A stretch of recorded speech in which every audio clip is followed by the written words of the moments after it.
Hello students, today we are start strength of material. As we know that it is a very important subject of civil engineering as well as mechanical engineering. Both point of view, at a civil engineering point of view and mechanical engineering point of view. Strength of material is asked in a various examination. I have a lot of weightage. As we can see that in SSCJ in about 10 to 15 marks, SSCJ mains 30 to 40 marks, state engineering services 40% of each paper, means if it is in a paper 1 then near about 40% of paper 1, and if it is in a paper 2 then near about 40% of paper 2. In gate examination near about 8 to 10 marks, and ESC pre 40 to 50 marks out of 300, and AC mains 90 to 100 marks out of 300, and gate 8 to 10 marks in out of 100. Or state engineering services near about whatever is the total marks of the paper, 40%. If in paper 1 suppose that 300 marks, then 40% of 300 marks. If it is in paper 2, then 40% of paper 2. And SSCJ mains 30 to 40 marks, and SSCJ pre 10 to 15 marks. So strength of material, it is the base of the civil engineering as well as mechanical engineering. In every civil engineering problems we have faced whenever we construct any type of structure, then we have to know what is the strength of material, what is the strength of structure, what is the strength of building. And we can say that as the civil engineering point of view, means whenever we face the practical problem, whenever we face the practical problem in our industry, in designing, when we construct a beam, when we construct a column, then we have to know basic concept of the strength of material. And we also seen that weightage of subject we have seen there. तो ये आपको ये समझना है कि strength of material is a very important subject, और इसको समझना बहुत ही ज़रूरी है. और it's all depend upon the basic concept. Here we have to nothing learn. Everything you have to understand what is going on, how the force are acting, how the deflection are going on, how the particle movement are going on, whatever all the things you have to understand. तो basically आपको ये ध्यान देना है कि strength of material में जितनी भी चीज़ें हो रही हैं उनको हमें समझना है अच्छे से, और उसके बाद वो चीज़ें अपने आप याद होती जाएंगी. और इसका इंपॉर्टेंस आप ये समझ सकते हो कि अगर स्ट्रेंथ ऑफ मटेरियल को आपने अच्छे से समझ लिया तो यू कैन से दैट कि आपने सिविल इंजीनियरिंग बहुत अच्छे से समझ लिया, इवन मैकेनिकल इंजीनियरिंग बहुत अच्छे से समझ लिया. क्योंकि ये सारे के सारे जो टॉपिक्स हैं यहाँ पे हमने लिखे हैं, अभी 1 बाई 1 आपको बताऊंगा, ये सारे के सारे टॉपिक आपके सिविल इंजीनियरिंग के हर एक सब्जेक्ट में यूज़ होंगे, और मैकेनिकल इंजीनियरिंग के भी बहुत सारे सब्जेक्ट में यूज़ होंगे. तो ये आपका बेस है. वैसे अगर सिविल इंजीनियरिंग को डिवाइड करा जाए दो कैटेगरी में, डिवाइड करा जाए तो एक होता है स्ट्रेंथ ऑफ मटेरियल का पूरा पोर्शन, और दूसरा होता है फ्लूइड मैकेनिक्स का पूरा पोर्शन. अगर हमने स्ट्रेंथ ऑफ मटेरियल समझ ली तो इसके एप्लीकेशन से हम स्ट्रक्चर एनालिसिस बहुत अच्छे से समझ सकते हैं, आरसीसी रेनफोर्स कंक्रीट सीमेंट बहुत अच्छे से समझ सकते हैं, और आपका स्टील स्ट्रक्चर बहुत अच्छे से समझ सकते हैं. तो ये जो 4 मेन सब्जेक्ट हैं, सोम SOM means strength of material, structure, RCC reinforce concrete cement and steel structure, ये 4 सब्जेक्ट हैं, ये बेसिकली किसके बेस पे टिके हुए हैं? स्ट्रेंथ ऑफ मटेरियल के. अगर आपको स्ट्रेंथ ऑफ मटेरियल समझ में आ गई तो ये 4 के चारों सब्जेक्ट आप बहुत अच्छे से समझ सकते हो. इवन ना कि समझ सकते हो आप, अगर आपको कोई प्रैक्टिकल केस मिल गया, आपको कोई प्रैक्टिकल चैलेंज मिल गया, तो उसको आप सॉल्व भी कर सकते हो कि अगर हमें ऐसी बीम डिज़ाइन करनी है तो हमें कहाँ पे क्या करना है, कहाँ पे रेनफोर्समेंट लगाना है, कहाँ पे आपका स्टीरअप्स देनी है, या फिर आप स्टील लगा रहे हो तो कहाँ पे हमें बोल्ट प्रोवाइड करना है, कैसा बोल्ट प्रोवाइड करना है, कहाँ पे हमें जॉइंट नहीं देना है. ये सारी की सारी चीज़ें आप समझ सकते हो स्ट्रेंथ ऑफ मटेरियल से. और इसमें जो हम टॉपिक पढ़ेंगे, सबसे पहला टॉपिक होगा आपका स्ट्रेस एंड स्ट्रेन, दूसरा होगा प्रॉपर्टीज ऑफ मटेरियल, तीसरा होगा shear force and bending moment diagram, shear force and bending moment diagram, और फोर्थ होगा आपका प्रिंसिपल स्ट्रेसेस, फिफ्थ होगा बेंडिंग स्ट्रेसेस, फिर shear stresses, torsional stresses, combined stresses, deflection of beam, thick and thin shells या thick and thin cylinder, कुछ भी बोल सकते हो आप, spring, column, shear centre and movement of inertia.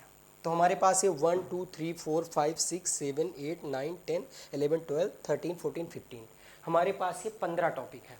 हमारे पास ये 15 टॉपिक हैं और वन बाय वन हम इनकी बहुत अच्छे से एनालिसिस करेंगे। तो बस आपको बेसिकली ये ध्यान देना है कि सारे टॉपिक्स पे कंसंट्रेट होकर समझने की कोशिश करना है। और ये मैं एकदम गारंटी ले रहा हूँ कि ये पूरी लेक्चर लेने के बाद आपको स्ट्रेंथ ऑफ मटेरियल में कोई ऐसा डाउट नहीं बचेगा जो आप ना सॉल्व कर पाओ या जो आप ना समझ पाओ। और ये बेसिकली फोकस्ड होगा SSC JE pre, SSC JE mains और स्टेट इंजीनियरिंग सर्विसेज पे। बट जो भी इंपॉर्टेंट क्वेश्चन और इंपॉर्टेंट टॉपिक्स है related to GATE and ESC we will also discuss. ठीक है, तो सबसे पहले हम स्टार्ट करते हैं आपका about the subject. About the subject सबसे पहले आपको हम बताते हैं कि इस सब्जेक्ट का क्या इंपॉर्टेंस है रियल में। अभी तो हमने सिर्फ सब्जेक्ट्स के नाम लिए कि ये सब्जेक्ट में इसका यूज होता है। अब हम देखेंगे कि इसका क्या रियल में इंपॉर्टेंट, कितनी इंपॉर्टेंस है। देखो आपके आसपास जितना भी स्ट्रक्चर दिखता है बेसिकली सिविल इंजीनियरिंग में, अगर आप देखोगे बीम बन रहा है, कॉलम बन रहा है, स्लैब पड़ रहा है, रोड बन रहा है, तो वहाँ पे हर जगह आपको क्या देखना है, हर जगह यही देखना है कि वो कहाँ पे कौन सी स्ट्रेसेस एक्ट कर रही हैं। बेसिकली हम जितनी भी चीज़ें डिज़ाइन करते हैं वो सब किस पे बेस्ड होता है, वो बेसिकली बेस्ड होता है शियर फोर्स पे और बेंडिंग मोमेंट पे या स्ट्रेसेस पे। हम ऐसे कह सकते हैं कि स्ट्रेसेस पे और शियर फोर्स बेंडिंग मोमेंट पे या फिर स्ट्रेसेस से। अब कोई भी हमारी बॉडी है, कोई भी स्ट्रक्चर हमारा, तो हम ये देखेंगे कि उसमें मैक्सिमम स्ट्रेस किस पॉइंट पे लग रहा है, ड्यू टू शियर फोर्स या ड्यू टू बेंडिंग मोमेंट या due to any other external force, कि किसी पॉइंट पे हमारी स्ट्रेसेस की वैल्यू कितनी लग रही है। और हमें ये पता चल जाएगा कि इस पॉइंट पे इस स्ट्रेस की वैल्यू ज़्यादा लग रही है, इस पॉइंट पे स्ट्रेस की वैल्यू कम लग रही है, तो जहाँ पे हमारा स्ट्रेस की वैल्यू ज़्यादा होगी वहाँ पे हम क्या करेंगे, वहाँ पे मटेरियल की इतनी स्ट्रेंथ बना देंगे कि हमारा स्ट्रक्चर फेल ना हो। अब हमें ये पता चल जाए कि अगर हम कोई बीम बना रहे हैं तो बीम में इस पॉइंट पे सबसे ज़्यादा स्ट्रेस आएगी, किसी भी पॉइंट पे। सपोज दैट हमारे पास ये बीम है, आपको हमें पता चल गया कि बीम के इस पॉइंट पे सबसे ज़्यादा स्ट्रेस आएगी, तो हमें ये पता चल गया कि सबसे ज़्यादा स्ट्रेस की वैल्यू क्या है, तो हम उसी को क्या लेंगे, उसी को रेफरेंस ले लेंगे कि हमें जो भी स्ट्रक्चर डिजाइन करना है उसका लोड इससे ज़्यादा होना चाहिए, उसका लोड इससे ज़्यादा होना चाहिए। तो हम बेसिकली शुरू करते हैं। सबसे पहले क्या, strength of material. First term strength है, सेकेंड टर्म मटेरियल है। तो मटेरियल तो आपको पता ही क्या होता है। बेसिकली मटेरियल हमारे पास दो टाइप के होते हैं, हमारे पास मटेरियल दो टाइप के होते हैं। First is solid and second is fluid. या हम ऐसा कह सकते हैं कि हमारे पास तीन टाइप के मटेरियल होते हैं, क्योंकि फ्लूइड को हम जनरली दो पार्ट में डिवाइड करते हैं। तो हम बचपन से सुनते आ रहे हैं कि तीन चीज़ें होती हैं, सॉलिड, लिक्विड एंड गैस। तो हमारे पास बेसिकली मटेरियल कितने टाइप के होते हैं, सॉलिड, लिक्विड, गैस। या हम ऐसे बोल सकते हैं सॉलिड एंड फ्लूइड्स। जो सॉलिड होता है हमारा उसकी एनालिसिस हम इसमें करेंगे, और जो फ्लूइड्स होते हैं उनकी एनालिसिस करेंगे फ्लूइड मैकेनिक्स में। और जो हमारा फ्लूइड सब्जेक्ट है उसमें दो तरह के मटेरियल होते हैं। वन इज क्या, first one is liquid and second one is gas.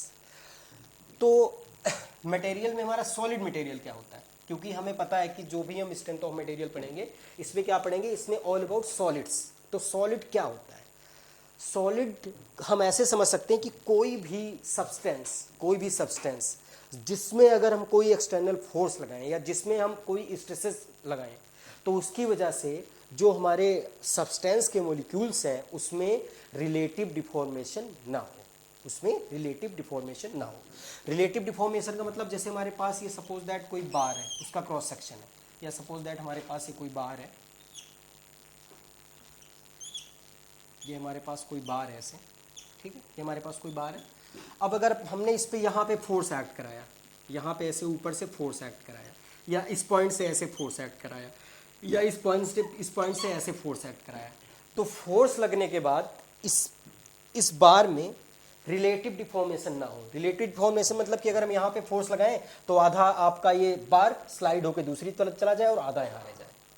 तो ये टेंडेंसी जिस सब्सटेंस में नहीं होती उसको हम क्या बोलते हैं, सॉलिड। अब सॉलिड का मतलब है कि अगर हम सॉलिड पे फोर्स लगाएंगे तो पूरा का पूरा मटेरियल हमारा, पूरा का पूरा सब्सटेंस मूव होगा। जैसे अगर हमारे यहाँ डस्टर है, अगर हमने डस्टर पे फोर्स लगाया तो क्या होगा, अगर यहाँ पे फोर्स लगाएंगे तो पूरा का पूरा डस्टर आगे की तरफ मूव करेगा। तो इसका मतलब क्या हुआ कि डस्टर सॉलिड है, क्योंकि इसमें फोर्स लगाने पे इसके पार्टिकल्स के बीच रिलेटिव मूवमेंट नहीं हो रहा है, रिलेटिव डिफॉर्मेशन नहीं हो रहा है। मतलब एक पार्टिकल का मूवमेंट दूसरे पार्टिकल से जुड़ा हुआ है, अगर हम इसको ऐसे मूव करेंगे तो पूरा का पूरा मूवमेंट होगा। यहाँ पे जो मॉलिक्यूल्स है, यहाँ पे जो मॉलिक्यूल्स है, यहाँ पे जो मॉलिक्यूल्स है, सारे के सारे मॉलिक्यूल्स एक साथ मूव करेंगे। बट जो हमारा फ्लूइड होता है उसमें सारे के सारे मॉलिक्यूल्स मूव नहीं करते। सपोज दैट वाटर लो एक ग्लास में और उसमें फिंगर को डिप करना और उसमें फिंगर को डिप करोगे तो जितने डिस्टेंस में आप फिंगर से फोर्स लगाओगे उतना वाटर डिफॉर्म होके वहां से हट जाएगा। मतलब वहां के सारे मॉलिक्यूल्स क्या हो जाएंगे, डिफॉर्म हो जाएंगे, बाकी का बाकी वो जो आपके ग्लास में हो पूरा वाटर है वहीं पे रहेगा, पर जहां पे आप फिंगर को टिप करोगे क्या होगा, वहां से जो हमारे मॉलिक्यूल्स हैं वो मूव कर जाएंगे। तो मतलब साइड के वाटर जो ग्लास में जो सरकमफेरेंस के पास वाटर है वो तो वहां रुका हुआ है, लेकिन जहां पे आपने फिंगर टिप करी वहां के सारे मॉलिक्यूल्स एक जगह से मूव होकर दूसरी जगह पे चले गए, और वो हम जब तक फिंगर को इंसर्ट करते रहेंगे तब तक हमारा वाटर का मूवमेंट होता रहेगा। तो ये टेंडेंसी जिस सब्सटेंस में होती है उसको हम क्या बोलते हैं, उसको हम बोलते हैं फ्लूइड। और फ्लूइड दो टाइप की होती है, आपको पता है कि लिक्विड होता है, गैसेस होता है, दोनों में सेम टेंडेंसी है, बस जो आपका गैसेस होती हैं, गैसेस में जो इंटरमोलिकुलर फोर्स होता है वो बहुत कम होता है, बट लिक्विड में जो इंटरमोलिकुलर फोर्स है वो गैसेस से ज़्यादा होता है, और इंटरमोलिकुलर फोर्स सॉलिड में सबसे ज़्यादा होता है, इंटरमोलिकुलर फोर्स सॉलिड में सबसे ज़्यादा होता है। तो आपको समझ आ गया होगा सॉलिड क्या होता है। Solid is defined as substance which have no relative deformation after applying the external force, after applying the external force or external stresses। तो ये तो हुआ सॉलिड मटेरियल के बारे में। अब मटेरियल में हमारे पास सॉलिड हुई, लिक्विड हुई, गैसेस हुई। लिक्विड और गैसेस को हम कंबाइंडली फ्लूइड बोलते हैं और सॉलिड को सॉलिड। और सॉलिड क्या होता है, जब किसी भी सब्सटेंस में, किसी भी सब्सटेंस या किसी भी कोई भी आपका स्टफ है, कोई भी चीज़ है, अगर उसमें हमने एक्सटर्नल फोर्स लगाया और एक्सटर्नल फोर्स लगाने के बाद उसके पार्टिकल्स के बीच में रिलेटिव डिफॉर्मेशन नहीं हुआ तो उसको हम क्या बोलेंगे, सॉलिड। तो ये हो गया अबाउट द मटेरियल। अब दूसरी चीज स्ट्रेंथ। स्ट्रेंथ क्या होती है, स्ट्रेंथ क्या होती है, बहुत सिंपल सा क्वेश्चन है और सबको पता भी होता है स्ट्रेंथ क्या होती है। स्ट्रेंथ होती है कि मैक्सिमम कितना लोड आप बियर कर सकते हो, या मैक्सिमम आपके पास किसी चीज को बियर करने की कितनी कैपेबिलिटी है। सपोज दैट कि आपके पास कोई बीम है या आप हो, अब आपको पता है कि अगर हाथ पे कोई ऐसे कोई यहाँ पे अगर जर्क लगाता है या कोई यहाँ पे तुम्हें पुश करता है, कोई यहाँ पे आपको पुश करता है, तो कब तक आप उसको बियर कर लोगे, वही आपकी स्ट्रेंथ है, वही आपके यहाँ की इस हैंड की स्ट्रेंथ होगी। अगर सपोज दैट किसी ने 5 न्यूटन से मारा, फिर किसी ने 10 न्यूटन से मारा, फिर वो लोड को बढ़ाता गया, तो कुछ टाइम बाद क्या होगा, तो किस टाइम बाद तुम्हारा हाथ उस लोड को बियर नहीं कर पाएगा। तो जब तक आपका हाथ उस लोड को बियर करता रहेगा वो आपकी स्ट्रेंथ होगी। जब बियर नहीं कर पाएगा तो इसमें फेलियर आ जाएगा, फिर आप उसके ऊपर अगर हम इसमें लोड लगाएंगे तो ये टूट जाएगा, ब्रेक हो जाएगा, फेल हो जाएगा। तो किसी भी मटेरियल में जो मैक्सिमम लोड बियर करने की कैपेसिटी होती है उसको हम क्या बोलते हैं, स्ट्रेंथ। क्योंकि हम सॉलिड की बात कर रहे हैं तो सॉलिड में बेसिकली क्या होता है, लोड या स्ट्रेसेस। तो किसी भी मटेरियल में जितना मैक्सिमम लोड को बियर करने की कैपेसिटी होती है उसको हम क्या बोलते हैं, स्ट्रेंथ।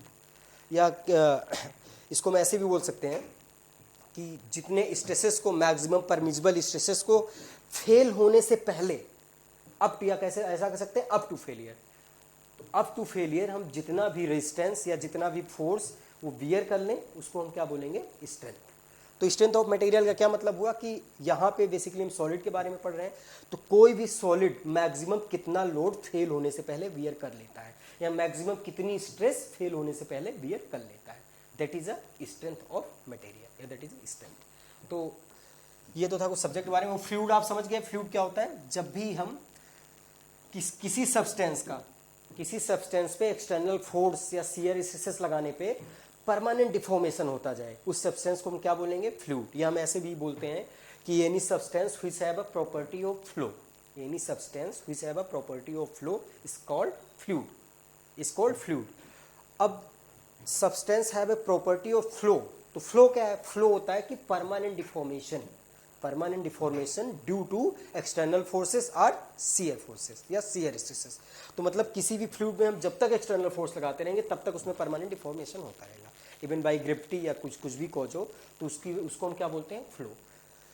अब स्ट्रेंथ ऑफ मटेरियल में हम देखेंगे सबसे पहला topic stress and strain, stresses and या स्ट्रेस एंड स्ट्रेन।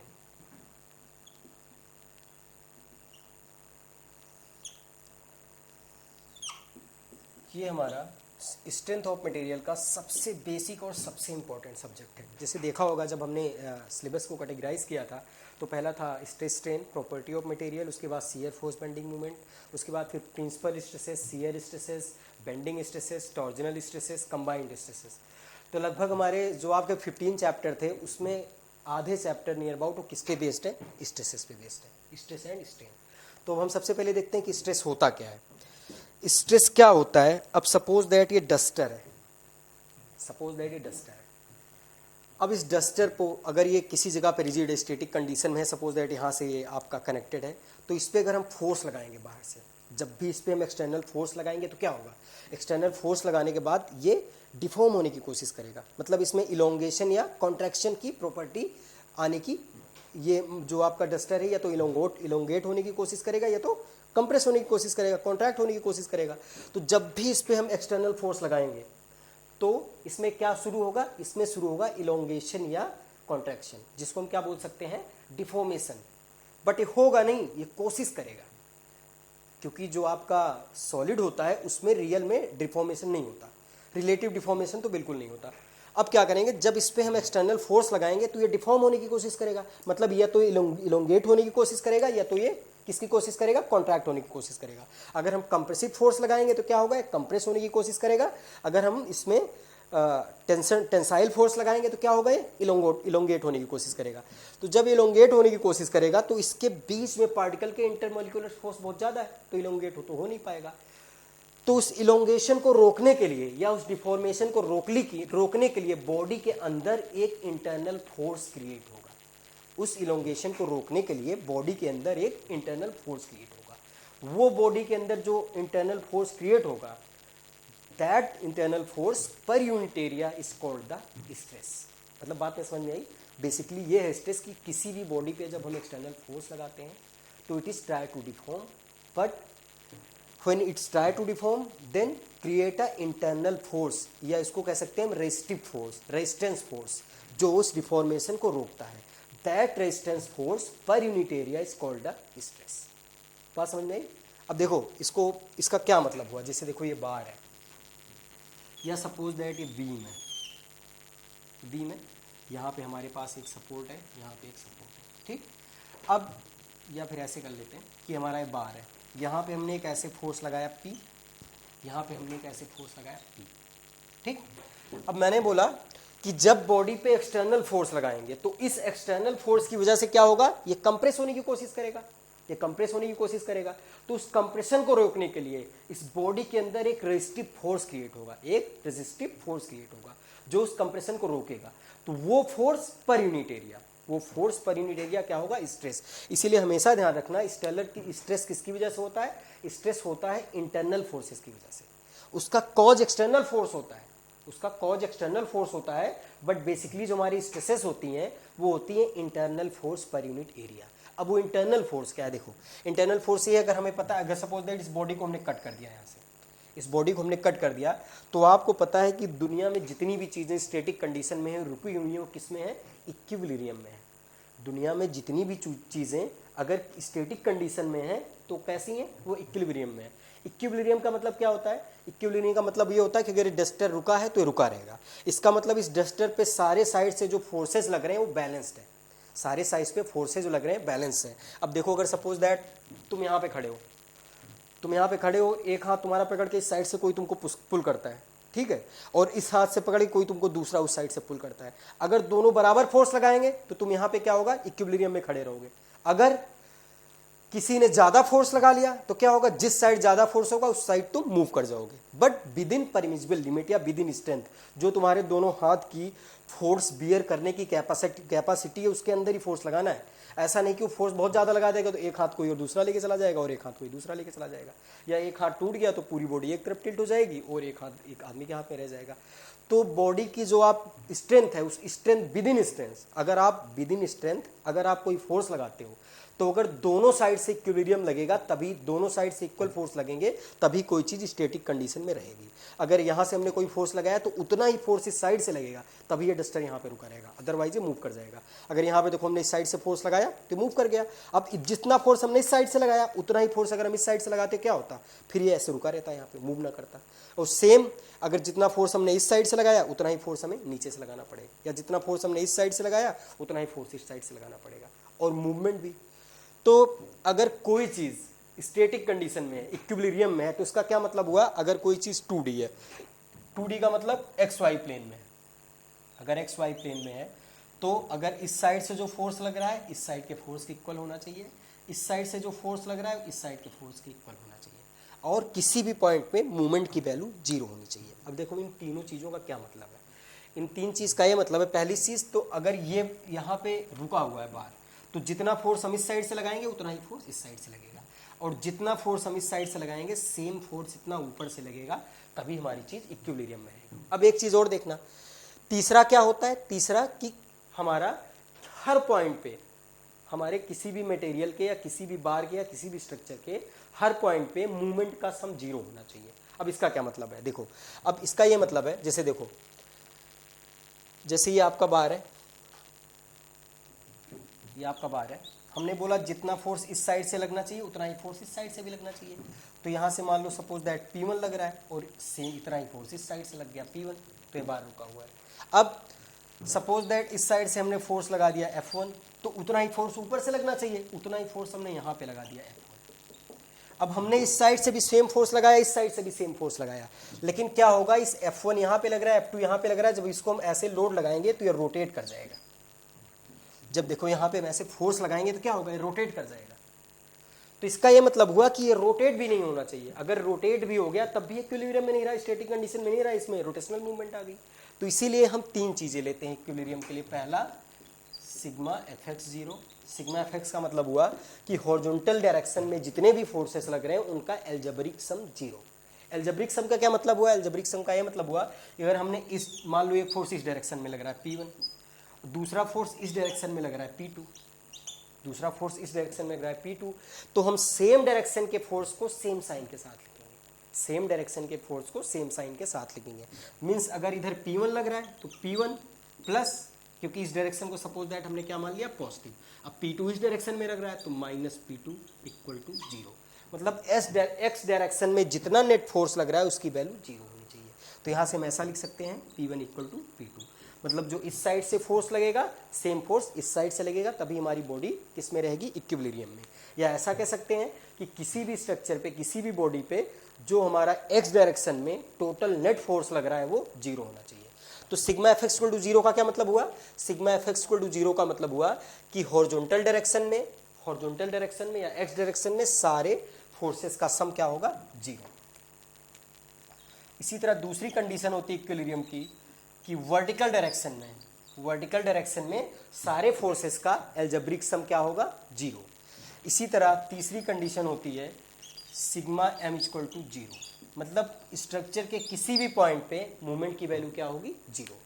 तो सिग्मा एफ एक्स 0 का मतलब हुआ स्ट्रक्चर के आपके किसी भी पार्ट में, चाहे आप उसका एक छोटा सा मॉलिक्यूल निकाल लो या पूरा का पूरा आपका स्ट्रक्चर हो या पूरा का पूरा बार हो, तो उस पर लगने वाले हॉरिजॉन्टल फोर्सेस का सम क्या होगा, 0 होगा, एल्जेब्रिक सम। और सेम वर्टिकल डायरेक्शन में लगने वाले फोर्सेस का सम, एल्जेब्रिक सम 0 होगा, और किसी भी पॉइंट पे लगने वाले मूवमेंट का सम 0 होगा। अब देखो हम ये क्यों बता रहे हैं, हमने आपको बताया सबसे पहले स्ट्रेस में क्या बोला था कि stress is defined as internal force per unit area. Stress क्या होता है, stress is defined as resistance force per unit area. हम ऐसे लिख सकते हैं या फिर ऐसे लिख सकते हैं कि stress is defined as internal force per unit area, या ऐसा लिख सकते हैं stress is defined as internal resistive force per unit area. क्या लिख सकते हैं, internal resistive force per unit area. अब इंटरनल रेजिस्टिव फोर्स का मतलब समझाने के लिए मैं पहले आपको बता रहा था कि इक्विलिब्रियम कंडीशन क्या होती है। इक्विलिब्रियम कंडीशन ये होती है कि आपके एक्स डायरेक्शन में, वाई डायरेक्शन में सारे फोर्सेस का सम 0 होगा और किसी भी पॉइंट पे लगने वाले मूवमेंट का सम 0 होगा। ये होता है आपका 2D के लिए। अगर आपका कोई 3D स्ट्रक्चर है, जैसे डस्टर है, तो डस्टर में इस साइड लगने वाला फोर्स इक्वल टू इस साइड लगने वाला फोर्स, इस साइड लगने वाला फोर्स इक्वल टू इस साइड लगने वाला फोर्स, इस साइड लगने वाला फोर्स इक्वल टू इस साइड लगने वाला फोर्स। और इसी तरह आपका इस डायरेक्शन में मूवमेंट, इस डायरेक्शन में मूवमेंट और इस डायरेक्शन में मूवमेंट। देखो इसका क्या मतलब हुआ, जैसे हम 2D लेते हैं तो केवल ये आपका होता है एक्स वाई। जब 2D लोगे तो क्या होगा, एक्स वाई। तो आपका ये क्या हो गया, ये हो गया आपका एक्स, ये आपका हो गया वाई।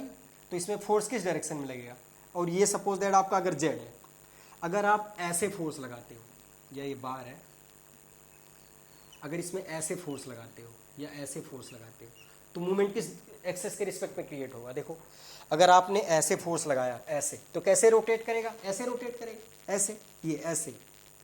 अगर यहाँ पे आपने ऐसे फोर्स लगाया तो कैसे रोटेट करेगा, ऐसे ऐसे तो रोटेट करेगा। देखो यहाँ पे फोर्स लगाया, यहाँ से फोर्स लगाया तो क्या होगा, ये ऐसे रोटेट कर जाएगा, ठीक है। तो जब ये ऐसे रोटेट किया तो मूवमेंट किस एक्सेस के रिस्पेक्ट में आया, इसके बाहर जो जेड एक्सेस आ रही थी, इसके बाहर जो जेड एक्सेस आ रही थी, क्योंकि देखो यहाँ पे ऐसे मूवमेंट हुआ, ये तो किस एक्सेस के रिस्पेक्ट में मूवमेंट हुआ, इस एक्सेस के रिस्पेक्ट में। अब आपका ये क्या था, ये एक्स था, ये वाई था, तो ये क्या हुआ, जेड एक्सेस, तो इसके रिस्पेक्ट में ये मूवमेंट लगा, ठीक। तो ये क्या हो गया, इसका मतलब sigma F X zero, sigma F Y zero और सिग्मा एम जेड जीरो। क्योंकि जब फोर्स आप एक्स और वाई प्लेन में लगाओगे तो मूवमेंट किस प्लेन में क्रिएट होगा, जेड प्लेन में। मूवमेंट किस प्लेन में क्रिएट होगा, जेड प्लेन में। इस चीज को आप समझ चुके हो, कैसे, ऐसे। एक बार मैं फिर से बताता हूं दोनों केसेस में। जैसे ये है, अब यहां पे फोर्स लगा और यहां पे फोर्स लगा, जब सेम आपकी इसका लाइन ऑफ एक्शन सेम होता है तो दोनों कैंसिल आउट हो जाते हैं। लेकिन एक फोर्स यहां लगा, एक फोर्स यहां लगा, तो कैसे रोटेट हो जाएगा, ऐसे। तो इस रोटेशन के बाद कौन सी एक्सिस के रिस्पेक्ट में रोटेट होगा, ये इस एक्सिस के रिस्पेक्ट में, ठीक। इसी तरह अगर आपने एक फोर्स यहां से लगाया और एक फोर्स यहां से लगाया तो कैसे रोटेट होगा, ऐसे। तब भी देखो ऐसे रोटेट हो रहा है, ऐसे आपने अगर फोर्स लगाया फिर भी ऐसे रोटेट होगा, अगर आपने ऐसे फोर्स लगाया फिर भी ऐसे ही रोटेट होगा। मतलब अगर हम एक्स वाई प्लेन में किसी भी डायरेक्शन में फोर्स लगाएं तो हमारा मूवमेंट किस डायरेक्शन में आएगा, इसके आउटवर्ड, इसके आउटवर्ड। ये चीज समझ में आ रही है। देखो ये आपका क्या हुआ, ये आपकी एक्स एक्सेस हुई, ये आपकी वाई एक्सेस हुई। जब आपने एक्स एक्सेस में फोर्स लगाया इस डायरेक्शन में तो देखो एक फोर्स ये लगा, एक फोर्स ये लगा। जब ये दोनों force same line of action में होंगे तो क्या होगा, मूवमेंट नहीं क्रिएट होगा। अगर सपोज दैट एक्स एक्सेस पे इनका लाइन ऑफ एक्शन चेंज हो गया, जैसे देखो यहाँ इसका लाइन ऑफ एक्शन ये है, इसका लाइन ऑफ एक्शन ये इन दोनों के बीच की डिस्टेंस हो गई। अगर ये फोर्स P है, अगर ये फोर्स P है, उसकी बीच की डिस्टेंस मान लो x, तो कितना मूवमेंट क्रिएट हो जाएगा, P इंटू एक्स। यहाँ पे हो गया P और ये x, तो P इंटू एक्स क्या होगा, मूवमेंट क्रिएट हो जाएगा। और मूवमेंट किस एक्सेस के रिस्पेक्ट में होगा, इसके बाहर वाली एक्सेस में। देखो ऐसे रोटेट करेगा ये, जब ऐसे लगाओगे तो कैसे रोटेट करेगा ये, ऐसे। तो मतलब मूवमेंट इस एक्सेस के रिस्पेक्ट में आया। और जब हम ऐसे फोर्स लगाएंगे यहाँ पे ऐसे ऐसे, तब भी ये ऐसे ही रोटेट होएगा। देखो जब आपने ऐसे फोर्स लगाया तो कैसे रोटेट होएगा, ऐसे। और जब आपने ऐसे फोर्स लगाया फिर भी ये कैसे रोटेट होएगा, ऐसे। तो इसीलिए जब आप 2D की बात करते हो तो sigma F X equal to zero, sigma F Y equal to zero और sigma M Z equal to zero लिखते हो। क्यों, क्योंकि इस डायरेक्शन में फोर्सेस का अलजेब्रिक सम जीरो होना चाहिए, वाई डायरेक्शन में फोर्सेस का अलजेब्रिक सम जीरो होना चाहिए, और जेड एक्सिस के रिस्पेक्ट में जो मूवमेंट की वैल्यू है वो जीरो होना चाहिए। मूवमेंट क्या होता है, मूवमेंट होता है फोर्स इनटू परपेंडिकुलर डिस्टेंस। अभी आज जो हम ये सारी चीज़ें बता रहे हैं इसको आपको ध्यान से सुनना है। उसके बाद जब अपना मेन टॉपिक शुरू करेंगे स्टेशन स्ट्रेन तो वो सारी चीज़ें आपको समझ में आएगी। बट ये सारे आपके बेसिक्स हैं, ये जो आपका सोम है, इसको मैकेनिक्स कह सकते हैं, इसके सारे बेसिक्स हैं कि कैसे फोर्सेस एक्ट करते हैं, कैसे मूवमेंट क्रिएट होता है, उनका अलजेब्रिक सम क्या होता है, क्यों इक्विलिब्रियम में होते हैं। तो ये सारी चीज़ें आपको ध्यान रखना है। अब देखो दूसरी चीज़ ये है कि मूवमेंट क्या होता है। मूवमेंट होता है आपका force into perpendicular distance, force into perpendicular distance. ये परपेंडिकुलर का साइन बना दिया हमने। अब परपेंडिकुलर डिस्टेंस का क्या मतलब है, देखो अगर सपोज दैट ये कोई फोर्स लग रहा है, ये कोई फोर्स लग रहा है यहाँ पे सपोज दैट P, और आपसे पूछा गया कि यहाँ का मूवमेंट बताओ, इस पॉइंट पे मूवमेंट बताओ, इस पॉइंट पे इस फोर्स की वजह से इस पॉइंट पे कुछ मूवमेंट आएगा। क्योंकि अब देखो मूवमेंट जब भी आपका जो फोर्स है, फोर्स का लाइन ऑफ एक्शन, जिस लाइन में फोर्स काम कर रहा है उस पॉइंट पे कोई मूवमेंट नहीं आएगा। उसके लाइन ऑफ एक्शन पे अगर कोई भी पॉइंट है तो उस पर कोई मूवमेंट नहीं आएगा। अगर उसके लाइन ऑफ एक्शन के अलावा कोई आप दूसरा पॉइंट सेलेक्ट करते हो तो हमेशा उस पॉइंट पे उस फोर्स की वजह से मूवमेंट आएगा। हमेशा उस पॉइंट पे क्या होगा, उस फोर्स की वजह से मूवमेंट आएगा। अब देखो ये आपका फोर्स यहाँ पे लग रहा था, ये फोर्स यहाँ लग रहा था, इसका लाइन ऑफ एक्शन यहाँ था, इसका लाइन ऑफ एक्शन यहाँ था, तो ये रोटेट कर गया। अगर आपसे ये पूछा जाता कि इस फोर्स की वजह से मूवमेंट की वैल्यू कितनी आएगी, किस पॉइंट पे, किसी भी पॉइंट पे, अगर यहाँ पे पूछते तो ये फोर्स इंटू ये डिस्टेंस, यहाँ पे पूछते तो ये फोर्स इंटू ये डिस्टेंस, अगर इसके लाइन ऑफ एक्शन पे हम पूछ लेते तो फोर्स इंटू डिस्टेंस जीरो हो जाती। तो सेम फोर्स के लाइन ऑफ एक्शन पे कोई मूवमेंट नहीं आएगा, बट किसी भी गिवन फोर्स की वजह से कोई भी पॉइंट जो उसके लाइन ऑफ एक्शन पे नहीं है, जो पॉइंट उसके लाइन ऑफ एक्शन पे नहीं, उस पॉइंट के अलावा किसी भी दूसरे पॉइंट पे उस फोर्स की वजह से क्या क्रिएट होता है, मूवमेंट क्रिएट होता है। बेंडिंग मूवमेंट क्रिएट नहीं होता, ध्यान रखना। बेंडिंग मूवमेंट अलग चीज है, वो बेंडिंग मूवमेंट आपको मैं बाद में बताऊंगा क्या होता है। ये क्या है, बेसिकली ये है मूवमेंट। अब देखो मूवमेंट क्या होता है, फोर्स इनटू परपेंडिकुलर डिस्टेंस। तो इस चीज़ को आप बहुत अच्छे से ध्यान रखना कि कैसे फोर्स और कैसी परपेंडिकुलर डिस्टेंस निकालते हैं। देखो आपका सपोज दैट क्या होता है movement, force into perpendicular distance. अब ये कोई फोर्स है आपका, ये कोई फोर्स है, ठीक। अब हमें निकालना है कि इस पॉइंट पे मूवमेंट क्या होगा, इस फोर्स की वजह से इस पॉइंट पे मूवमेंट क्या होगा। ये मान लो आपका फोर्स P है, इस P फोर्स की वजह से जो यहाँ पे एक्ट कर रहा है इस पॉइंट पे मूवमेंट की वैल्यू क्या होगी। तो मूवमेंट क्या होता है, मूवमेंट होता है फोर्स इनटू परपेंडिकुलर डिस्टेंस, ठीक। अब ये फोर्स है, फोर्स की लाइन ऑफ एक्शन क्या होगी, ये इस लाइन पे काम कर रहा है, तो परपेंडिकुलर डिस्टेंस होती है इसके लाइन ऑफ एक्शन से इस पे हम नॉर्मल डालेंगे, ये 90 डिग्री का एंगल डालेंगे। अब ये जो डिस्टेंस होगी सपोज दैट x से, ये क्या होगी, इस पॉइंट से इस फोर्स के बीच की नॉर्मल डिस्टेंस होगी। तो इस पॉइंट पे इस p फोर्स की वजह से जो मूवमेंट की वैल्यू आएगी वो क्या आएगी, p इंटू एक्स। क्या आएगी, p इंटू एक्स। ये चीज समझ में आई आपको। कोई भी, जैसे मान लो आपका सपोज दैट ये फोर्स ऐसे किसी डायरेक्शन में लग रहा है,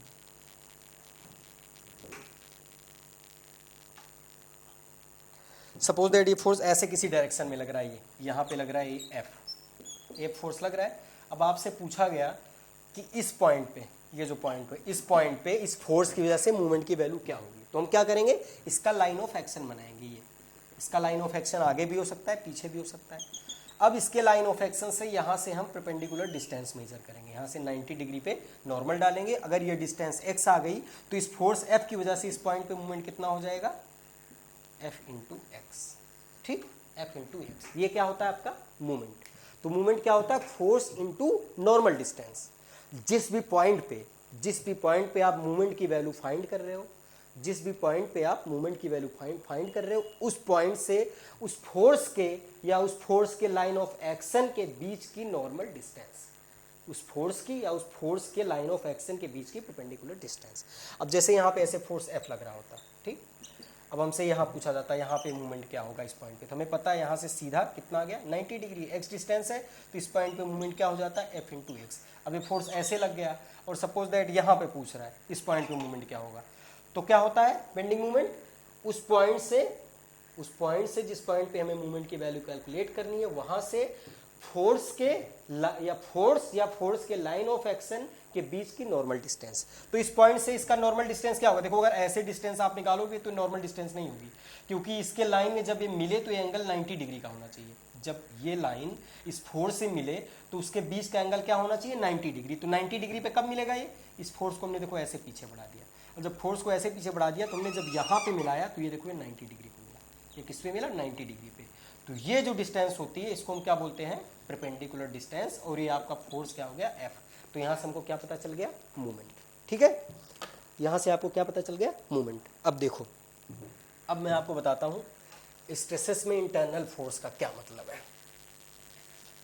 स्ट्रेसेस में इंटरनल फोर्स का क्या मतलब है, सिग्मा Fx, सिग्मा Fy और mz0 आप पता चल गया। क्या, दुनिया में जितनी भी चीज़ें रुकी हुई हैं अगर वो इक्विलिब्रियम में है तो उस पर लगने वाला नेट फोर्स 0 होगा, x, y, z तीनों डायरेक्शन में। अगर वो 2D में है तो x और y डायरेक्शन में, अगर वो 3D में है तो x, y और z डायरेक्शन में। और अगर आपका 2D में है तो उस पर लगने वाले मूवमेंट की वैल्यू 0 होगी। और अगर आपका वो 3D में है, जैसे अगर आपका 2D होता है तो मूवमेंट किस डायरेक्शन में आता है, अगर x डायरेक्शन में फोर्स लगाते हैं, y डायरेक्शन में फोर्स लगाते हैं तो मूवमेंट किस डायरेक्शन में आता है, z, क्योंकि ऐसे रोटेट करता है। तो रोटेशन हमेशा किसी एक्सेस के रिस्पेक्ट में होती है। जैसे ये एक्सेस है तो रोटेशन इसके रिस्पेक्ट में होगी। अगर कोई चीज़ ऐसे रोटेट हो रही है तो इसका मतलब ये एक्सेस ऐसे होगी, तो इस एक्सेस के रिस्पेक्ट में रोटेट हो रही है। अगर कोई चीज़ ऐसे रोटेट हो रही है तो मतलब उसका एक्सेस क्या है, ये ऐसे है। क्योंकि रोटेट होने क्या मतलब होता है, अगर जैसे इसमें सपोज दैट तुम कोई वायर लगा दो या तो उसके बाद उसको ऐसे घुमाओ तो वो ऐसे ऐसे रोटेट करेगा, तो उसकी एक्सेस क्या होगी, ये होगी। अगर वो ऐसे ऐसे रोटेट करेगा तो उसकी एक्सेस क्या होगी, ये होगी। अगर वो ऐसे ऐसे रोटेट करेगा तो उसकी एक्सेस क्या होगी, ये होगी, ठीक।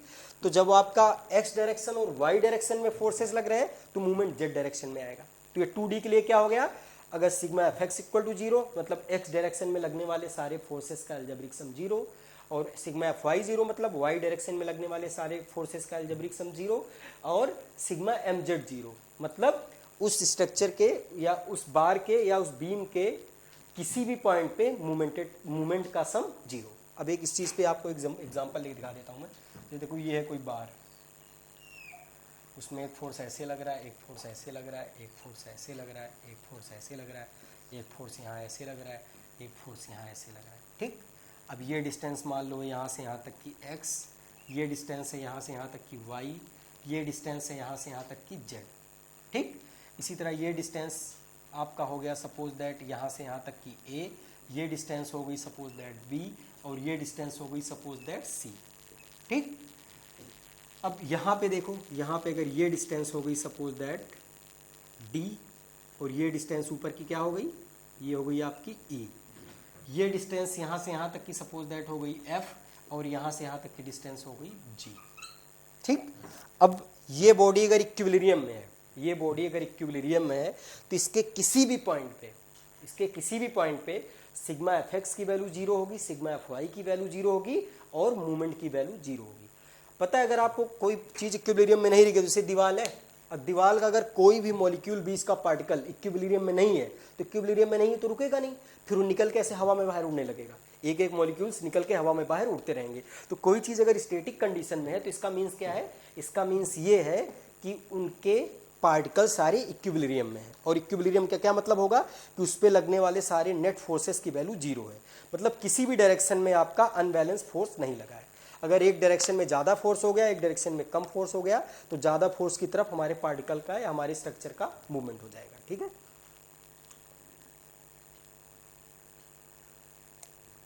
तो देखो, अब हमने कहा, अब ये सपोज दैट फोर्स है P1,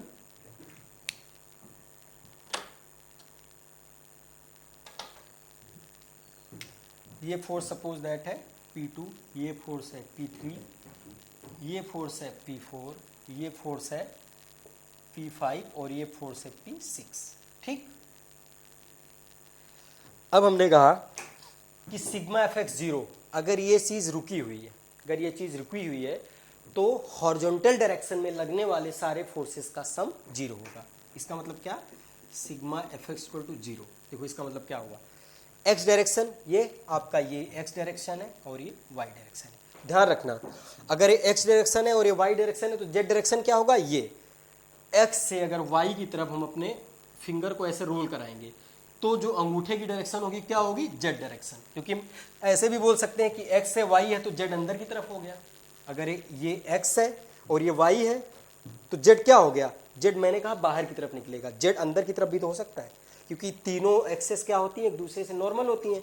तो ये अगर आपका एक्स हो गया, वाई हो गया, तो हमने क्या मान लिया, जेड ये बाहर की डायरेक्शन।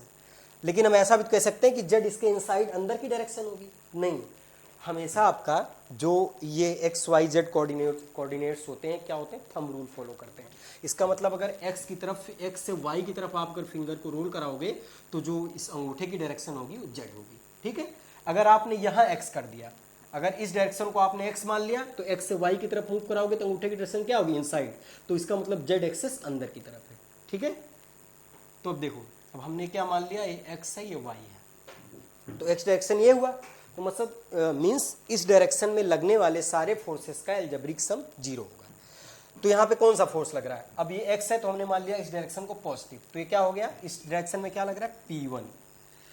और हॉरिजॉन्टल डायरेक्शन में दूसरा कौन सा फोर्स लग रहा है, एक ये फोर्स लग रहा है, दैट इज P4। और पता है आपको जो P1 का डायरेक्शन है ये है, बट P4 का डायरेक्शन क्या है, ये है।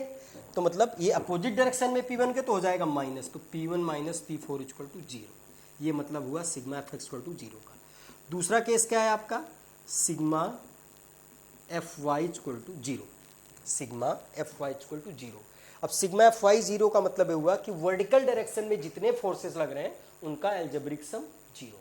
अब देखो वर्टिकल डायरेक्शन में कौन कौन से फोर्सेस लग रहे हैं, vertical means Y direction, Y direction में यहाँ पे कौन कौन से फोर्स लग रहे हैं, P2, P3, P6, P5, P2, P3, P6, P5। अब हमने मान लिया कि ऊपर वाले डायरेक्शन को हमने पॉजिटिव ले लिया।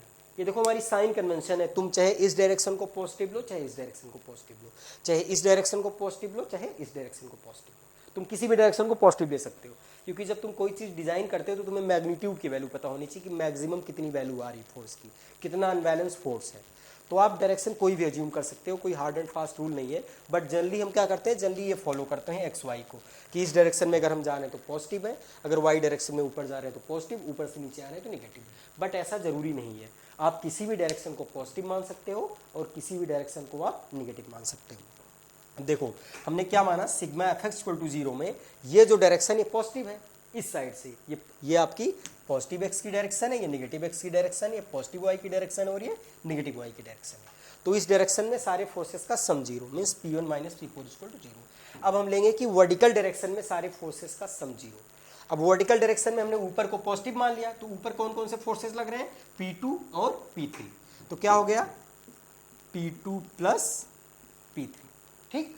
और नीचे की डायरेक्शन में कौन सी फोर्सेस लग रहे हैं, P6 और P5।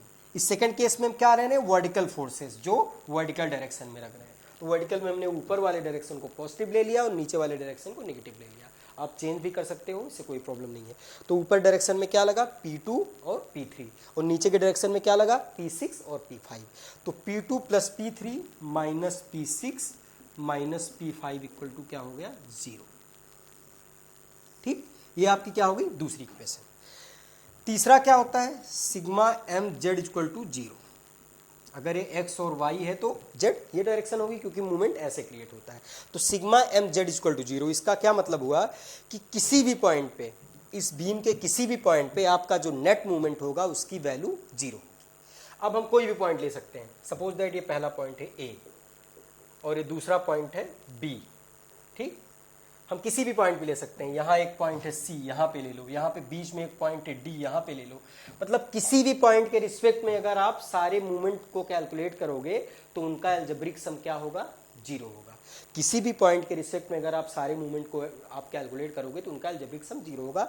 और ये मूवमेंट आप किसी भी पॉइंट पे ले सकते हो, यहाँ पे ले सकते हो, यहाँ पे ले सकते हो, यहाँ पे ले सकते हो, यहाँ पे ले सकते हो, यहाँ पे ले सकते हो, यहाँ पे ले सकते हो। मतलब पूरे यूनिवर्स में कोई भी पॉइंट ले सकते हो, चाहे बीम पे, चाहे इनफाइनाइट किसी स्पेस में किसी भी पॉइंट पे, आपका क्या होगा, उस पॉइंट के रिस्पेक्ट में इस बॉडी का मूवमेंट 0 होगा। लेकिन हम जनरली क्या करते हैं, हम जनरली इन फोर्सेस को कैलकुलेट करने के लिए बॉडी के अंदर ही पॉइंट्स को लेते हैं, जहाँ की हमें डिस्टेंस पता हो, क्योंकि हमें स्पेस में कोई डिस्टेंस तो पता नहीं होगा। अगर हाँ हमें पता है कि स्पेस में पॉइंट है, यहाँ से इस बार की डिस्टेंस इतनी है, तो हम इस पॉइंट से इस बार के बीच की डिस्टेंस पता है तो हम इस पॉइंट के रिस्पेक्ट में मूवमेंट को कैलकुलेट कर सकते हैं। और उस मूवमेंट की वैल्यू क्या आएगी, 0। अगर वो बार वहाँ पे रुका हुआ है तो उस मूवमेंट की वैल्यू क्या आएगी, 0। अब देखो हम सपोज दैट किसी भी पॉइंट पे लेते हैं, सपोज दैट हमने ए पॉइंट पे ले लिया कि हमें ए पॉइंट पे, ये पॉइंट है, इस पॉइंट के रिस्पेक्ट में इन सारे फोर्सेस का मूवमेंट निकालना है। और इक्विलिब्रियम के हिसाब से क्या होगा कि इस पॉइंट के रिस्पेक्ट में सपोज दैट हमने ले लिया सिग्मा एम ए, ये जेड एक्सेस थी, हमने ले लिया sigma M A equal to 0। मतलब ए पॉइंट पे सारे फोर्सेस की वजह से मूवमेंट की वैल्यू 0 होगी। अब देखो ए पॉइंट पे हम सारे फोर्सेस की वजह से मूवमेंट कैसे निकालेंगे, ए पॉइंट पे सारे फोर्सेस की वजह से मूवमेंट कैसे निकालेंगे।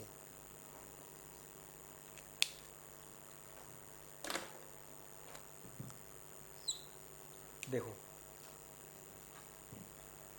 ये चीज समझ में आई, ये समझ में आ गया, इसको इरेज कर देता हूं मैं। P1 minus P4 equal to 0, P2 plus P3 minus P6 minus P5 equal to 0। अब देखो, अब इस पॉइंट के रिस्पेक्ट में हमें मूवमेंट लेना है, तो अब एक तरफ से शुरू करते हैं। हम सबसे पहले क्या लेंगे, सबसे पहले लेंगे हम वर्टिकल फोर्सेस की वजह से उस पॉइंट पे मूवमेंट, फिर लेंगे हम हॉरिजॉन्टल फोर्सेस की वजह से उस पॉइंट पे मूवमेंट। अब हम 1 बाई 1 चलते हैं। मूवमेंट कैसे आता है, मूवमेंट आता है फोर्स की वजह से। ध्यान रखना, हमेशा जब भी कपल मिलता है मूवमेंट, वो क्या होता है, सिर्फ फोर्स की वजह से आता है। अगर जैसे हमने सपोज दैट ये भी ले लिया कि यहाँ पे इस पॉइंट पे मूवमेंट की वैल्यू ऐसे कुछ लग रही है m1, इस पॉइंट पे कुछ मूवमेंट की वैल्यू लग रही है m1। अब मूवमेंट कपल आता कैसे है, मूवमेंट कैसे हम देखा होगा आपने डायग्राम में, मूवमेंट लगा दिया तो फोर्स तो हमें पता है कि ऊपर से कोई पॉइंट लोड लग रहा है, एक बीम है उसके ऊपर हमने कॉलम खड़ा कर दिया या कुछ और चीज़ें लगा दी तो उसकी वजह से हमें कंसंट्रेटेड लोड लगा। या क्या है कि आपका एक बीम है, बीम के ऊपर पूरे में हमने स्लैब लगा दी।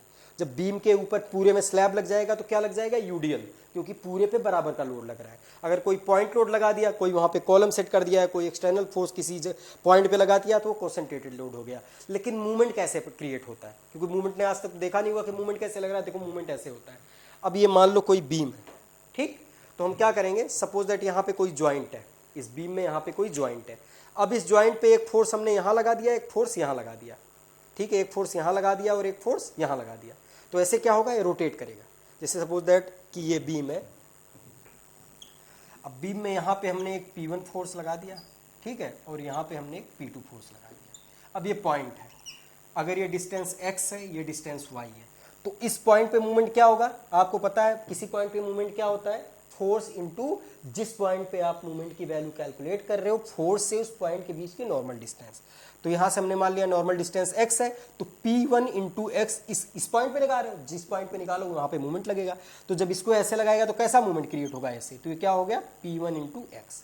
अब जब इस पॉइंट को ऐसे लगाओगे आप, तो इस पॉइंट पे फिर से मूवमेंट आएगा, और वो भी मूवमेंट सेम डायरेक्शन में आएगा इस फोर्स की वजह से, क्या, P2 इंटू वाई। ठीक, तो यहाँ पे टोटल मूवमेंट क्या हो गया, यहाँ पे टोटल मूवमेंट हो गया P1x प्लस P2y। इसी को हम क्या बोलते हैं, कपल। इसी को बोलते हैं कि एक्सटर्नल कपल। तो एक्सटर्नल कपल भी हमेशा किस वजह से आता है, फोर्स की वजह से आता है। अब देखो हमें क्या करना है, ये आपको फिगर शायद विजुअल होगा अच्छे से, सारी डिस्टेंस भी विजुअल होगी। अब हमें इस पॉइंट पे, ए पॉइंट पे सारे फोर्सेस की वजह से मूवमेंट की वैल्यू निकालनी है, और ये जब भी हमारा बॉडी इक्विलिब्रियम में है तो ए पॉइंट पे सारे मूवमेंट का अलजेब्रिक सम जीरो होगा। तो हम सबसे पहले क्या लेंगे, वर्टिकल फोर्सेस। अब अगर मैं ए पॉइंट पे मूवमेंट की वैल्यू कैलकुलेट है तो P2 की वजह से, क्योंकि जितने मूवमेंट आएंगे किस वजह से आएंगे, सारे फोर्सेस की वजह से आएंगे। अब देखो P2 की वजह से इस पॉइंट पे मूवमेंट की वैल्यू क्या होगी, P2 से इस पॉइंट के बीच की नॉर्मल डिस्टेंस।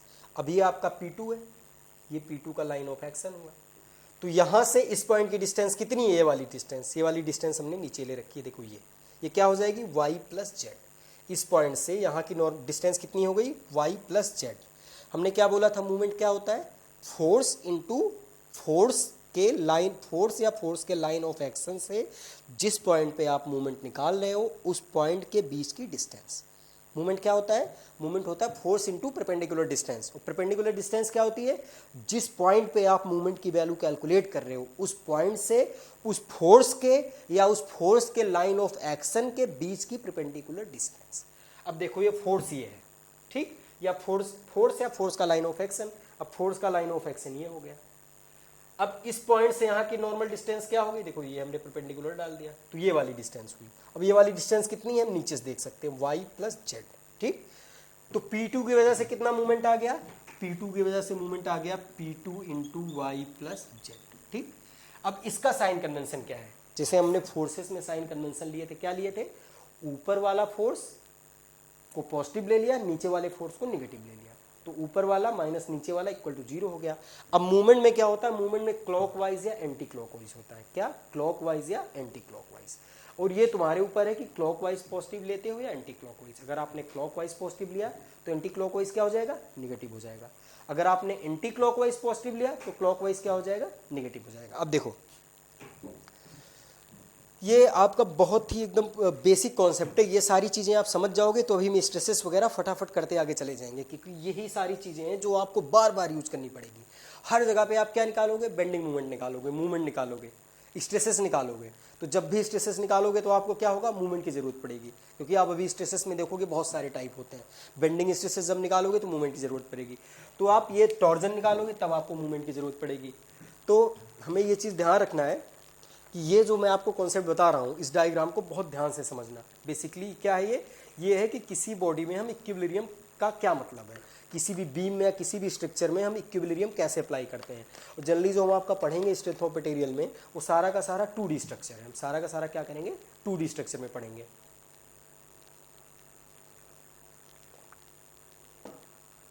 तो 2D स्ट्रक्चर में हमारे पास सिर्फ यही तीन चीज आती हैं कैलकुलेट करने के लिए, sigma F X equal to zero, sigma F Y equal to zero and sigma M equal to zero at any point.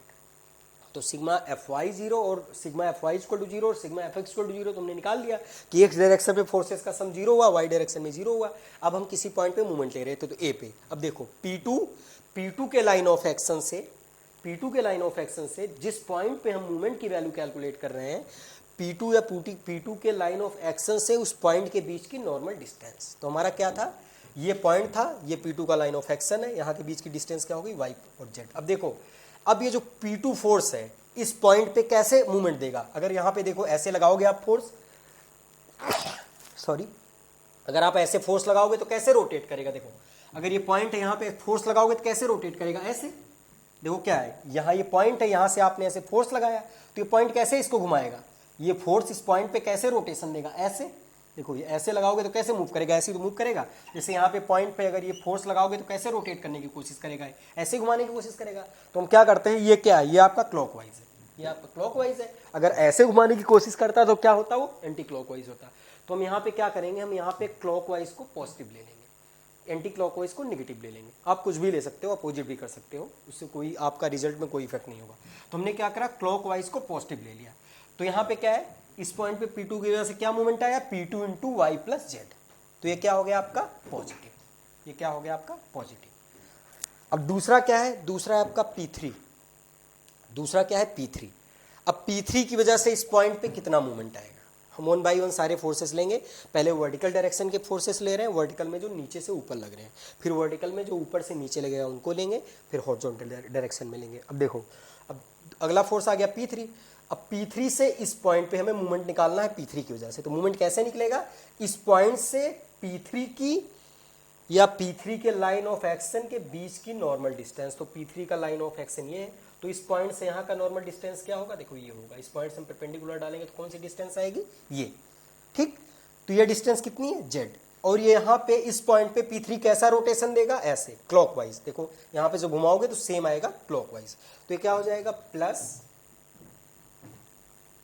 P3 into Z, plus P3 into Z. ये दोनों फोर्सेस आ गए। अब हम इस फोर्स को लेते हैं। ये फोर्स आपका क्या था, P6, ये फोर्स क्या था, P6। अब देखो, अब P6 ये फोर्स है। अब इस फोर्स की वजह से इस पॉइंट पे मूवमेंट निकालना है, तो इस फोर्स से या इस फोर्स के लाइन ऑफ एक्शन से इस ए पॉइंट के बीच की नॉर्मल डिस्टेंस। अब P3 कहाँ एक्ट कर रहा है, ये यहाँ पे, और इससे इसके पॉइंट से यहाँ के बीच की डिस्टेंस कितनी है, यहाँ के बीच की डिस्टेंस से B प्लस C, क्योंकि ये इतना B है, ये आपका C है। और P6 इस पॉइंट पे कैसे रोटेशन दे रहा है, देखो ऐसे, ये पॉइंट है P6 यहाँ पे लग रहा है, जब यहाँ पे लगेगा तो ऐसे रोटेशन देगा। ये कौन सा रोटेशन हुआ, एंटी क्लॉकवाइज। तो हमने क्या करा है, हमने क्लॉकवाइज को पॉजिटिव लिया है, तो एंटी क्लॉकवाइज को क्या करेंगे, निगेटिव ले लेंगे। तो ये आपका क्या हो जाएगा, ये हो जाएगा minus P6 into B plus C। चीज क्लियर हो रही है, ठीक। अब हम आगे चलते हैं P5 पे। P5 यहाँ पे लग रहा है और इस पॉइंट पे मूवमेंट निकालना है, तो यहाँ से इस फोर्स से इस पॉइंट के बीच की नॉर्मल डिस्टेंस क्या है, C। इस पॉइंट से यहाँ के बीच की नॉर्मल डिस्टेंस क्या है, C। और ये कैसा इफेक्ट दे रहा है, एंटी क्लॉकवाइज। तो क्या हो जाएगा, minus P5 into C, minus P5 into C। अब क्या है, ये P1 था हमारा, P2, P3, P6 और P5 की वजह से जो मूवमेंट की वैल्यू आती है वो हमने कैलकुलेट कर ली। अब हमारे पास क्या आते हैं, वर्टिकल डायरेक्शन में सारे फोर्सेस कंप्लीट हो गए। अब हम आएंगे हॉरिजॉन्टल डायरेक्शन में। अब हम कहाँ आएंगे, हॉरिजॉन्टल डायरेक्शन में। अब हॉरिजॉन्टल डायरेक्शन में देखो, पहला फोर्स क्या लग रहा है, ये। दूसरा फोर्स क्या लग रहा है, ये। पहला फोर्स क्या लग रहा है, ये। दूसरा फोर्स लग रहा है, ये। अब देखो यहाँ पे, अब हमें किस पॉइंट पे मूवमेंट निकालना है, यहाँ पे। और ये फोर्स कहाँ पे लग रहा है, यहाँ पे। तो ये फोर्स का लाइन ऑफ एक्शन क्या है, ये है, देखो ये। तो इसके फोर्स के या फोर्स के लाइन ऑफ एक्शन से इस पॉइंट के बीच की डिस्टेंस क्या है, ये डिस्टेंस है इतनी, और डिस्टेंस हमने क्या ले रखी है, E। ये डिस्टेंस क्या ले रखी है, E। तो ये क्या हो जाएगा, P1 इंटू E।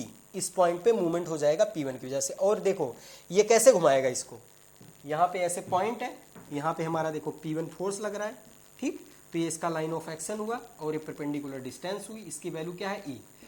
तो इस पॉइंट पे इस P1 फोर्स की वजह से जब लगाओगे तो कैसे रोटेशन आएगा, ऐसे। देखो यहाँ पे जब फोर्स लगाओगे ये इस पॉइंट को कैसे रोटेट करेगा, ये ऐसे। जब ये फोर्स लगाओगे तो इस पॉइंट को कैसे रोटेट करेगा, ऐसे, एंटी क्लॉकवाइज। तो एंटी क्लॉकवाइज हमने क्या ले रखा है, निगेटिव। तो ये क्या हो जाएगा आपका, माइनस P1 इंटू E, ठीक। अब हम आगे आते हैं P4 पे। अब आगे आते हैं हम, लास्ट फोर्स है आपका P4। अब P4 से इस पॉइंट के बीच की डिस्टेंस कितनी है, ये G। P4 से यहाँ के बीच की डिस्टेंस कितनी है, G।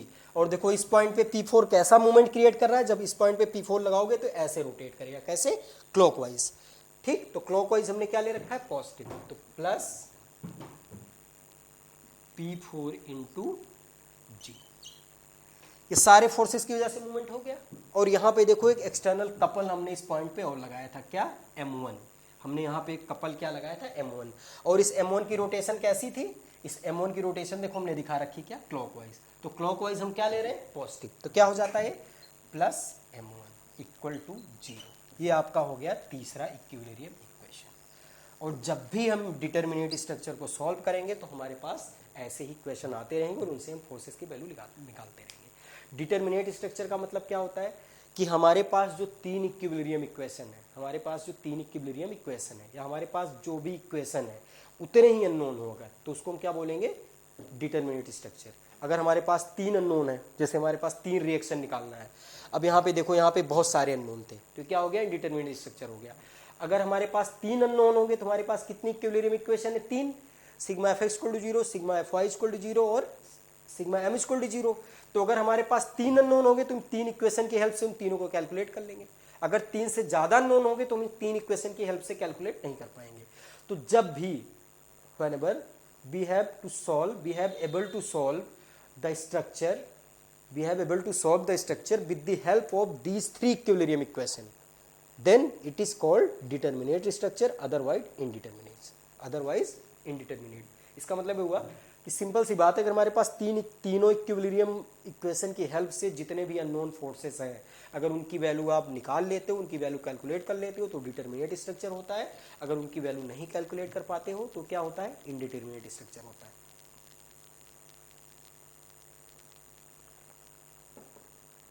तो जितने भी हम डिटर्मिनेट स्ट्रक्चर पढ़ेंगे उसमें क्या होगा, उसमें इन तीनों इक्वेशन की हेल्प से हम सारे अननोन फोर्सेस को फाइंड करेंगे। ठीक है, तो ये चीज आपको समझ में आई। अब देखो जैसे अगर यहाँ पे एक मूवमेंट और लगा देता कोई इस पॉइंट पे, क्योंकि मूवमेंट अगर आप कपल लगाते हो डायरेक्ट, अगर आप डायरेक्ट कपल लगाते हो तो उससे डिस्टेंस का कोई लेना देना नहीं है। अगर आपने यहाँ बीच में से एक कपल लगा दिया, इस साइड में क्या लगा दिया, m2, तो क्या हो गया, एंटी क्लॉकवाइज, तो इस इक्वेशन में क्या हो जाएगा, माइनस m2 इक्वल टू 0। ठीक, तो ये क्वेश्चन हो गया। आपको हम क्या करते हैं, किसी एक और पॉइंट पे आप किसी भी एक और पॉइंट पे आप एक ये वैल्यू को कैलकुलेट करना अपने आप से। सपोज दैट हमने ए पे कैलकुलेट कर दिया और इस बी पॉइंट पे आपको खुद से कैलकुलेट करना है। इस बी पॉइंट पे आपको खुद से कैलकुलेट करना है। ये कौन सा पॉइंट हमारा, बी, और बी पॉइंट पे जो वैल्यू आती है उसको मैं डायरेक्टली लिख दे रहा हूँ और आप खुद से कैलकुलेट करोगे और उसको निकालने के बाद आंसर को मैच करोगे कि क्या ये वैल्यू सही है कि नहीं। जब आप बी पॉइंट पे लोगे, क्योंकि वर्टिकल फोर्सेज और हॉरिजॉन्टल फोर्सेज जीरो होंगे, वो तो सेम कंडीशन होगा, लेकिन अगर आप जब सिग्मा एम बी को जीरो लोगे तो देखो क्या वैल्यू आती है, वो आप खुद से सॉल्व करोगे और उसको फिर कैलकुलेट करोगे। क्लॉकवाइज यहाँ पे हम पॉजिटिव ले रहे हैं और एंटी क्लॉकवाइज नेगेटिव ले रहे हैं, तो हो जाएगा P2 into Y plus Z plus P3 into Z minus P6 into B plus C minus P5 into C, उसके बाद आपका प्लस ये P1 plus P1 into D, और उसके बाद माइनस P6 इंटू एफ। ठीक, और उसके बाद क्या होगा, क्लॉकवाइज आपने पॉजिटिव लिया है तो plus m1 minus m2 equal to 0। ये आपका क्या आएगा, बी पॉइंट पे मूवमेंट की वैल्यू आएगी। इससे आप इसको आप खुद से कैलकुलेट करोगे। वैसे अभी एक बार मैं समझा दे रहा हूँ, लेकिन ये पहले आप खुद से कैलकुलेट करना और देखना है वैल्यू आई कि नहीं, फिर देखना कि मैंने आगे कैसे बताया है। यहाँ पे आप वीडियो को पॉज करना और इस इक्वेशन को खुद से निकालना। देखो ये बी पॉइंट है, तो बी पॉइंट पे जब मूवमेंट की वैल्यू लोगे तो सबसे पहले हमने कहाँ से शुरू किया, P2 से। तो P2 इंटू इस पॉइंट से P2 के बीच की डिस्टेंस क्या है, y प्लस जेड, ये y है z है, तो टोटल डिस्टेंस क्या हो गई, y प्लस जेड, तो वैल्यू क्या हो जाएगी, P2 into Y plus Z. और एक ऐसे इसको घुमा रहा है क्लॉकवाइज, तो क्लॉकवाइज पॉजिटिव होता है, तो P2 into Y plus Z. उसके बाद दूसरा फोर्स क्या आया, P3। अब P3 यहाँ पे अगर हमने इसको ऐसे यहाँ पे लग रहा है, अब P3 के लाइन ऑफ एक्शन से B पॉइंट के बीच की डिस्टेंस क्या है, Z, तो क्या हो जाएगा P3 इंटू जेड। ठीक, अब उसके बाद हम कहाँ आएंगे, P6 पे।